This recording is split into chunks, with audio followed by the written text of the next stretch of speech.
नमस्कार, आप देख रहे हैं कार्यक्रम कृषि दर्शन और मैं हूं आपकी होस्ट छवि। सफलता की सुनिश्चितता के लिए दो चीज़ों का होना बहुत ज़रूरी है। पहली चीज़ है कड़ी मेहनत जो आप कर रहे हैं और दूसरी चीज़ है तकनीकी जानकारी जो समय के साथ बदलती रहती है। तो तकनीकी जानकारियों से आपको रूबरू कराने के लिए हम लेकर आते हैं ये कार्यक्रम की आज की कड़ी में भी कुछ ऐसी ही कोशिश होगी हमारी। कुछ नए विषयों के बारे में करेंगे आपसे चर्चा, अपने विशेषज्ञों से भी आपको कराएंगे रूबरू। लेकिन सबसे पहले डालेंगे नजर खबरें खेती की पर। दर्शकों नमस्कार, खबरें खेती की में आपका स्वागत है। खबरों में आगे बढ़ने से पहले सबसे पहले नजर आज के मुख्य कृषि समाचारों पे। केला उत्पादन को बढ़ावा देने के लिए सरकार दे रही अनुदान, मत्स्य पालन के लिए ले निःशुल्क प्रशिक्षण और किसानों के लिए उपयोगी पत्ता गोभी कटर मशीन। किसान भाई बहनों, जैसा कि आप जानते हैं कि हमारे सूबे में वैशाली जिला केला के उत्पादन के लिए प्रसिद्ध है। सरकार द्वारा इसके उत्पादन को बढ़ावा देने के लिए जहां G9 जैसे नए प्रभेद विकसित किए जा रहे हैं, वहीं दूसरी तरफ 1,25,000 का अनुदान भी दिया जा रहा है। इसके लिए किसानों को आवेदन देना होगा। विशेष जानकारी उद्यान निदेशालय के सहायक निदेशक श्री ओम प्रकाश मिश्रा से। G9 केला है उसको भी रोकने के लिए प्रोत्साहित किया जा रहा है किसानों को। और वैशाली जिला में कुल 50 हेक्टेयर का लक्ष्य जो है हम लोगों को इस वित्तीय वर्ष में मिला है। और इसमें किसानों को जो है जो अनुदान की राशि है वो लागत मूल्य उसका 1,25,000 है और उसके 50% अनुदान है। मत्स्य पालक बंधुओं, समय के साथ काम करने के तरीकों में बदलाव जरूरी है, तभी सफलता हासिल की जा सकती है। मत्स्य पालन के नए तरीकों को सीखने और समझने के लिए आपको प्रशिक्षण की आवश्यकता होगी। इसके लिए किसी शुल्क की आवश्यकता नहीं है। मत्स्य विभाग द्वारा इसके लिए व्यवस्था की गई है जिससे कि नए तरीकों को सीखकर आप ज्यादा लाभ ले सके।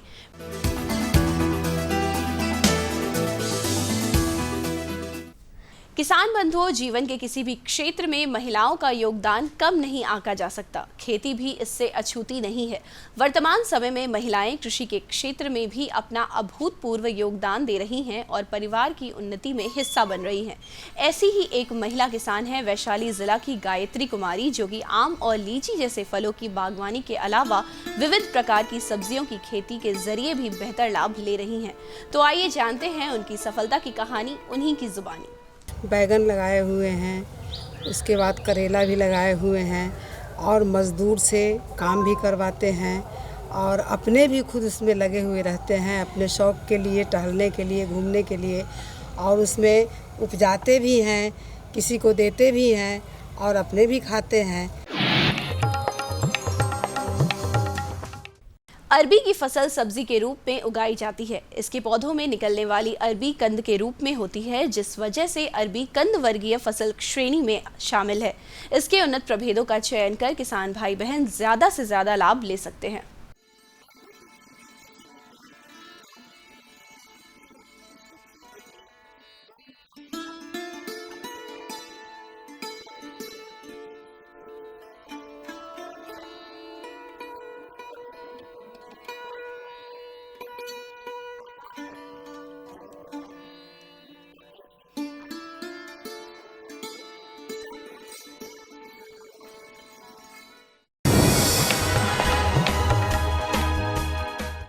किसान भाई बहनों, घरेलू कचरे का प्रबंधन करना एक बड़ी समस्या है, पर इस समस्या को आप अपने लाभ के लिए इस्तेमाल कर सकते हैं।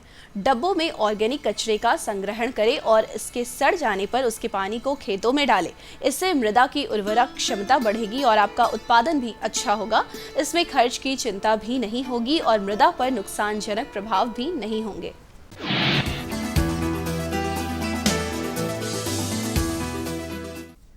पत्ता गोभी कटर मशीन एक पत्तेदार सब्जी काटने की मशीन एक उन्नत स्वच्छ संस्करण है जो सामान्य काटने की मशीन की तुलना में अधिक सुरक्षित है। यह बेल्ट कन्वेयर के माध्यम से प्रक्रिया करता है। चौड़ाई और मोटाई समायोज्य है और काफी बहुक्रियाशील है। हम विशेष रूप से आउटपुट छेद में माइक्रो स्विच को लोड करते हैं जो इस प्रसंस्करण को अधिक सुविधाजनक और सुरक्षित बनाते हैं। यह मशीन पत्ता गोभी, हरी प्याज, मिर्च, प्याज, अजवाइन की कटाई, कतरन जैसी पत्तेदार सब्जियों के लिए भी उपयुक्त है। और अब जानते हैं क्या है आज का मंडी भाव।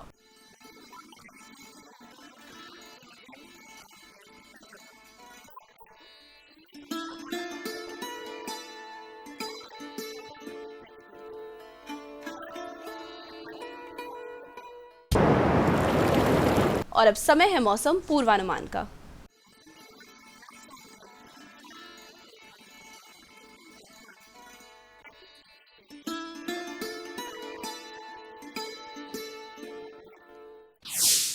अरे भाई रामेश्वर, क्या बात है? बड़े परेशान दिख रहे हो। सोच रहा था कि अभी तो हाथ पांव चल रहे हैं तो खेती कर पा रहा हूँ, कल को जब इनमें ताकत नहीं रहेगी गुजारा कैसे होगा? पेंशन से।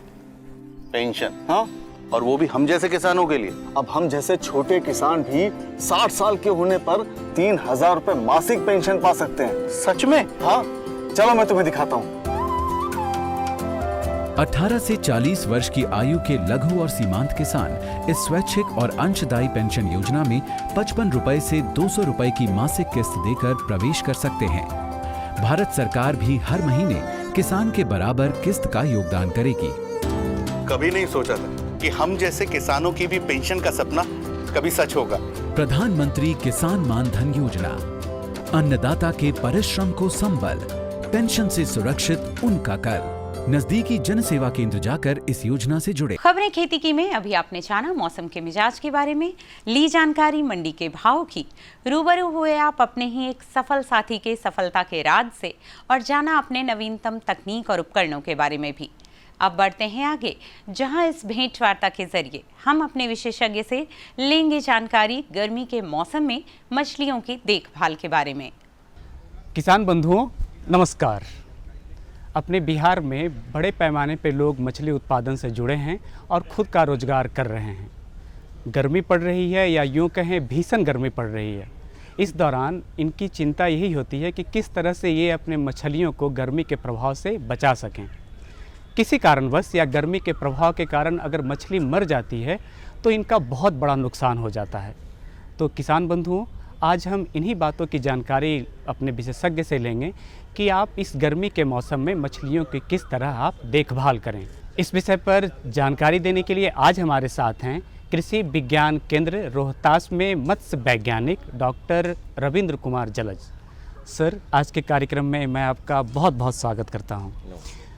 इस सवाल के साथ कार्यक्रम की शुरुआत कर रहा हूँ कि चूँकि गर्मी बहुत पड़ रही है, तो ऐसे में सबसे पहला सवाल यही है कि हमारे जो मछली उत्पादक हैं किस तरह से देखभाल करें ताकि कोई नुकसान की संभावना ना रहे। गर्मियों के मौसम में अभी जिस तरह तापमान 44-45 डिग्री तक जा रहा है, तो जहाँ मछलियाँ रहती हैं पानी में, उनका भी तापमान बहुत ज़्यादा बढ़ता है।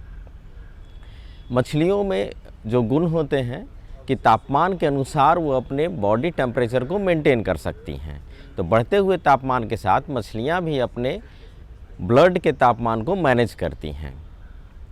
बहुत ज़्यादा तापमान का बढ़ना मछलियों के लिए बहुत अच्छा नहीं होता है, परंतु कुछ हद तक ये मछलियों और मछली पालकों के लिए काफ़ी अच्छा है, क्योंकि जिस तरह से तापमान बढ़ता है उनके ब्लड के टेम्परेचर बढ़ते हैं, उसी तरह से मछलियों के एक्टिविटी में भी चेंजेज आते हैं और वो मूवमेंट ज़्यादा करती हैं। और अगर ज़्यादा मूवमेंट होते हैं तो उन्हें फीड की ज़्यादा रिक्वायरमेंट होती है और उनकी वृद्धि ज़्यादा होती है। अगर तापमान पानी का 37-38 से 40 डिग्री तक मेंटेन रहता है तो उस तापमान पर मछलियों की ग्रोथ वृद्धि सबसे अधिक होती है। तो मछली पालकों को बहुत ज़्यादा चिंता करने की आवश्यकताएं नहीं हैं बढ़ते हुए तापमान के साथ, परंतु कुछ सावधानियों की काफ़ी ज़रूरत होती है। सर, जैसा आप बता रहे थे कि चूँकि हमारे किसानों को ज़्यादा चिंतित होने की ज़रूरत नहीं है बढ़ते तापमान के कारण, चूँकि मछली में ये गुण है प्राकृतिक कि वो तापमान के साथ खुद को बिठा सकते हैं। इसके बावजूद भी जो आप बता रहे थे कि कुछ सावधानियां बरतनी चाहिए, उसे आप ज़रूर बताएं। साथ में मेरा सवाल ये था आपसे कि जो बता रहे थे कि आहार प्रबंधन, तो इस दौरान हमारे जो मछली उत्पादक हैं उनको किस तरह का आहार प्रबंधन करना चाहिए? गर्मियों के मौसम में जब तापमान काफ़ी ज़्यादा 44-45 डिग्री तक जा रहा हो, पानी का जो लेवल है किसी भी तालाब में, चाहे आप नर्सरी तालाब हो, आपके पास रेयरिंग तालाब हो या बड़े संचय तालाब हो, उसमें पानी कम से कम 5 फीट निश्चित रूप से रहने चाहिए। अगर मछलियाँ ज़्यादा बड़ी हैं तो उनका संचय दर भी एक निश्चित मात्रा में होना चाहिए। ऐसे अगर हम लोग चोइटेदार मछलियों की बात करें, जिसमें कतला, रोहू, नैनी या दूसरी ग्रास कार्प या अन्य प्रजातियां हैं, अगर उसकी बात करें तो 1 एकड़ में 2 से 2.5 हज़ार बड़ी मछलियों का संचय उसमें कर सकते हैं। 5 फीट पानी का लेवल मेंटेन होना चाहिए। अधिक तापमान अगर बढ़ता है तो उसमें सप्ताह में कम से कम 20% पानी बदलने की आवश्यकता पड़ती है। पानी जब बदलना हो तो सबसे फेवरेबल समय जो होता है वो आफ्टरनून 3 से 4 बजे के आसपास पानी बदलने की आवश्यकता पड़ती है। उस वक्त पानी का तापमान सबसे ज़्यादा गर्म रहता है, तो हमेशा भूमिगत जल का प्रयोग करना चाहिए गर्मी के मौसम में पानी में बदलाव करने के लिए, जो हम धरती के नीचे से निकालते हैं। अगर आप नहर का पानी का इस्तेमाल करते हैं तो उसके तापमान भी उतने ही रहते हैं, इसलिए भूमिगत जल का प्रयोग हमेशा पानी को बदलने के लिए करना चाहिए। अगर हम बिना चोइटेदार वाली मछलियाँ, कैटफिश जैसे कि पंगास, रूपचंदा या तिलापिया या कुछ और मछलियाँ रख रहे हैं, तो चूँकि उनमें कम ऑक्सीजन में ज़्यादा सघन क्षमता के साथ हम लोग संचय कर सकते हैं उसका, तो उसका पानी का तापमान अगर बढ़ता है तो वहाँ भी पानी के बदलने की आवश्यकता होती है। और 1 एकड़ में लगभग हम लोग उसमें 20,000 के आसपास मछलियों का संचय कर सकते हैं। 6 फीट तापमान पानी का जो लेवल है वो निश्चित रूप से एक तालाब रखने वाले किसानों को मेंटेन करके रखना चाहिए।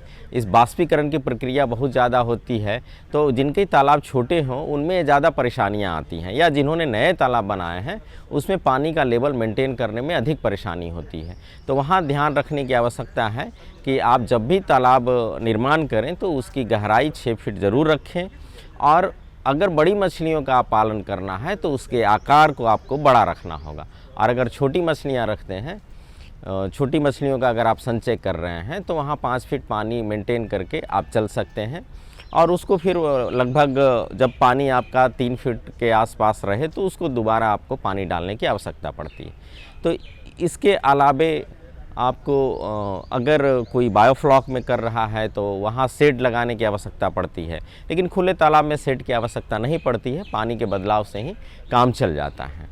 इसके अलावा किसी और सावधानियों की ज़रूरत बढ़ते तापमान में मत्स्य तालाबों के लिए नहीं होती है। डॉक्टर रविंद्र सर, हमारे आपने जो बताया कि हमारे किसानों को जो मछली उत्पादन से जुड़े हैं उनको इस गर्मी से ज़्यादा चिंतित होने की ज़रूरत नहीं है, और तालाब का किस तरह प्रबंधन करना है इसके बारे में भी आपने बखूबी उनको जानकारी दी, साधारण शब्दों में कार्यक्रम में आए, इसके लिए बहुत बहुत धन्यवाद। बहुत बहुत धन्यवाद। प्रकृति गजब की ताकत है इसमें। बारिश की रिमझिम फुहारों को ही लीजिए, जब सही समय पर मिट्टी पर गिरें तो खेतों में किसान की मेहनत रंग लाती है।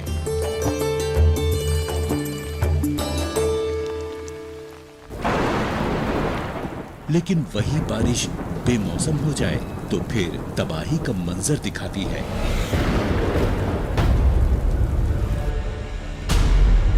लेकिन क्यों रहे किसान के घर की खुशियां प्रकृति पर निर्भर, जब बन सकता है वो आत्मनिर्भर।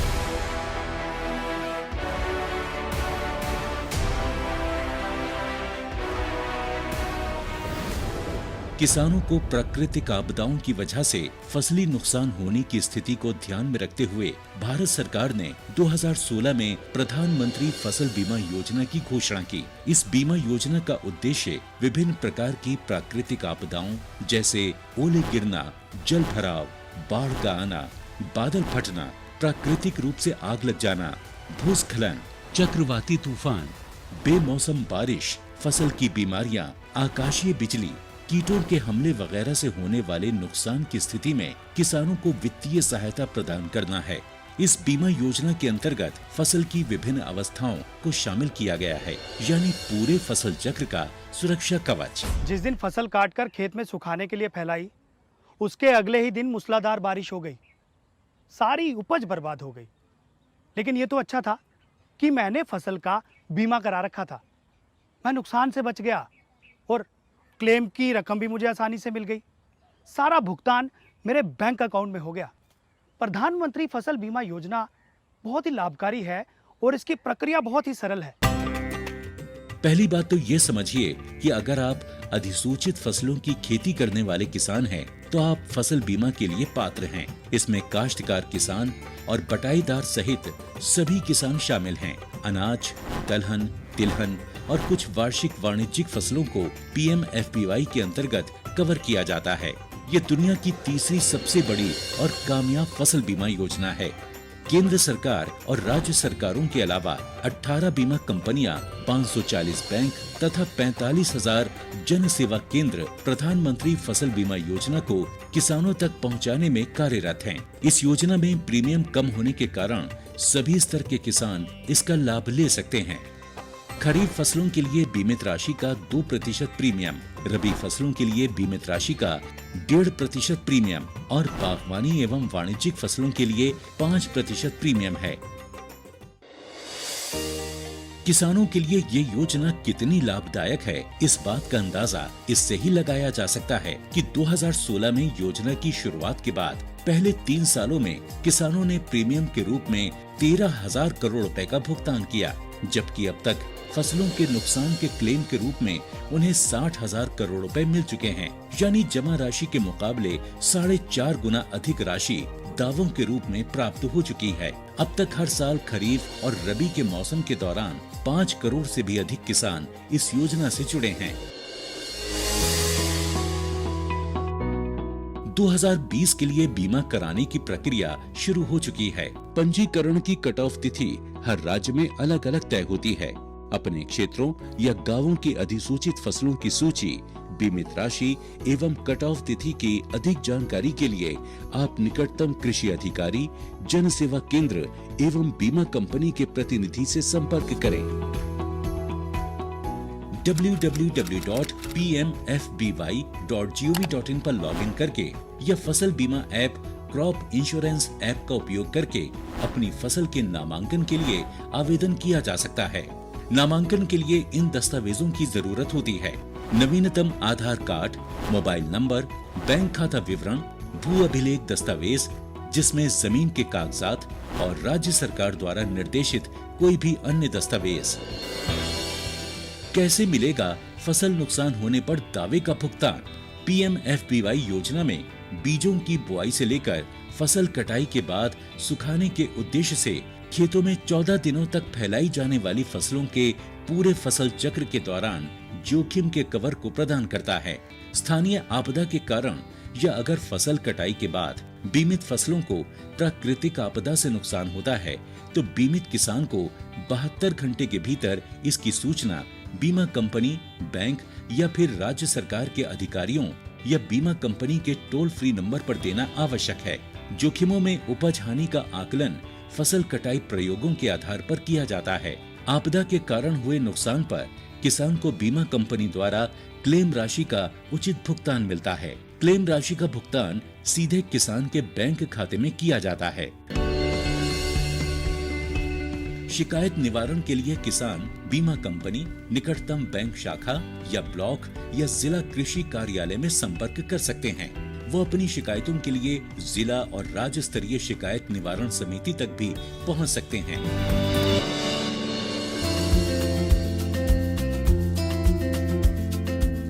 दरअसल पहले सभी ऋणी किसान जो बैंकों या वित्तीय संस्थानों से मौसमी कृषि ऋण या KCC का लाभ उठा रहे थे, उन्हें अनिवार्य रूप से इस योजना में शामिल किया जाता था। लेकिन फरवरी 2020 में किसानों के हित में नामांकन प्रक्रिया में एक बड़ा बदलाव करते हुए अब इस योजना को सभी किसानों के लिए स्वैच्छिक कर दिया गया है। प्रधानमंत्री फसल बीमा योजना किसानों को उनकी मेहनत से उगाई फसल को सुरक्षित करके देश को आत्मनिर्भर बनाने की दिशा में अहम कदम साबित हो रही है। जब किसान बढ़ेगा प्रकृति निर्भरता से आत्मनिर्भरता की ओर, तभी तो बनता है आत्मनिर्भर राष्ट्र। समय के साथ बहुत कुछ बदला, लेकिन हरित क्रांति के बाद हमने रासायनिक तत्वों का प्रयोग इतना ज़्यादा बढ़ा दिया कि हमारी मृदा के स्वास्थ्य पर उसका बुरा प्रभाव पड़ा। आज के समय की ज़रूरत बन गई है प्राकृतिक खेती। तो आइए अब अपने विशेषज्ञ से इस साक्षात्कार के जरिए हम लेते हैं जानकारी प्राकृतिक खेती के विषय में। नमस्कार, कृषि जगत से जुड़ी तमाम खबरें लिए मैं आपके सामने हूँ। एक ऐसी खेती जिसे करके हमारे किसान भाई उसमें अच्छी पैदावार हो सकती है और कम लागत में ज़्यादा से ज़्यादा मुनाफा पा सकते हैं। आजकल जो हमारे किसान भाई ज़्यादा मुनाफा के चक्कर में हानिकारक कीटनाशक का प्रयोग करते हैं, जिसमें उन्हें काफ़ी खर्च भी करना पड़ता है और उस तरह से मुनाफा नहीं होता है। लेकिन प्राकृतिक खेती एक ऐसी खेती है जिसे करके वो अच्छा खासा मुनाफा पा सकते हैं। तो आज जो हमारी चर्चा का विषय है वो है प्राकृतिक खेती, जिस पर बातचीत करने के लिए हमारे साथ जो हमारे एक्सपर्ट वो हैं रामबालक प्रसाद जी, शास्त्री नगर से हैं, एक किसान हैं। और सर, आपका हमारे कार्यक्रम में बहुत बहुत स्वागत है। सबसे पहले आप हमारे किसान भाइयों को बताइए कि ये प्राकृतिक खेती क्या है और इसे करके हमारे किसान भाई कैसे अच्छा खासा मुनाफा पा सकते हैं। ये प्राकृतिक खेती जो है, ये हम उस संसाधनों को जो खेती के लिए चाहिए, जो कृषि के उपज के लिए चाहिए, वो प्रकृति में विद्यमान है, उसको बाहर से कहीं से कुछ लेना देना नहीं है। इसीलिए हमारे जो ये प्राकृतिक खेती जो बोला गया है, वो जिसे नाइट्रोजन चाहिए, माने नाइट्रोजन, फास्फोरस और पोटास, ये सभी चाहिए खेती के लिए। तो ये सभी चाहिए तो हवा में 78.5% नाइट्रोजन स्वयं विद्यमान है। उसके बाद जो हमारी धरती माँ है वो अन्नपूर्णा है, सजीव है, इसमें असंख्य जीवाणु सूक्ष्म रूप से विद्यमान हैं। तो हमें ज़मीन से जो पैदावार लेना है, ये तीनों जो चीज़ हैं, NPK, नाइट्रोजन, फास्फोरस और पोटास, ये तीनों हमारे नेचर में, प्रकृति में विद्यमान हैं। अब हमको कैसे उससे एक्सट्रैक्ट करना है, ये हमारी प्राकृतिक खेती का मूल आधार है। तो इसका मूल आधार में कैसे हम जानें कि किस चीज़ से ये हमारी प्राकृतिक खेती जो ये कच्चा माल के रूप में विद्यमान है धरती में, हम उसको पकाने के लायक बना सकें। तो इसमें यह है कि जो हमारी देसी गाय है, जिसको हम गौ माता बोलते हैं और हमारी भारत माता की जो है संतान है, तो उससे जो उसका गोबर और गौमूत्र जो निकलता है वो हमारे लिए समझिए कि अमृत है। हम उसी को है जो कि ये पूरा मान करके आगे का काम बढ़ाते हैं। तो उसमें करना क्या है कि एक देसी गाय, विदेशी गाय नहीं, हॉल्स्टियन फ्रीजियन नहीं, तो उसके 1 ग्राम गोबर में 300 करोड़ है जो जीवाणु, सूक्ष्म जीवाणु विद्यमान हैं।